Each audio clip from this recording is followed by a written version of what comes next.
তল্লাশি চালায় বিধাননগর উত্তর থানার পুলিশ। সব্যসাচীর অত্যন্ত ঘনিষ্ঠ এই তৃণমূল নেত্রী টিনার শ্বশুর বাড়িতে তল্লাশি চালিয়েছে পুলিশ। শুভেন্দু অধিকারী ইনি কি বলছেন শুনে ডিবেটে আসবো। অনুরোধ করবো কেউ কারুর ওপর কথা বলবে না, এক এক করে প্রত্যেকের সময় দেবো, শুনুন। একটা চোরকে ছাড়া হবে না, কোন চোরকে ছাড়া হবে না।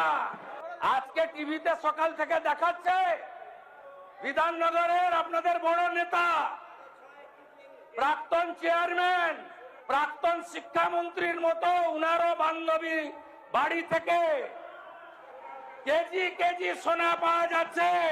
সব সোনা 21 সালের পরে কেনা, রসিদ পাওয়া গেছে 21 সালের পরে কেনা। প্রত্যেকের সময় দেবো, কেউ কারোর উপর কথা বলবেন। আমি সজলদাকে দিয়ে শুরু করছি, প্রত্যেকের কাছে আসছি। এই কেজি কেজি সোনাগুলো হ্যাঁ মানুষের টাকা থেকে তো। আমি প্রথম কথা বলি, শুভমরা যেটা বলতে চাইছে যে কাকলি ঘোষ দস্তিদার তারা মানে এনডিএ কে সমর্থন করবে, তাই নাকি আমরা ওদের শেল্টার দিচ্ছি। আমি বলি যখন এই কাকলি ঘোষ দস্তিদাররা ইন্দিজোটকে সমর্থন করে তখন তারা সব থাকে লক্ষ্মী, আর যখন উল্টো দিকে চলে যায় তখন হয়ে যায় চোর। আমি বলছি আপনি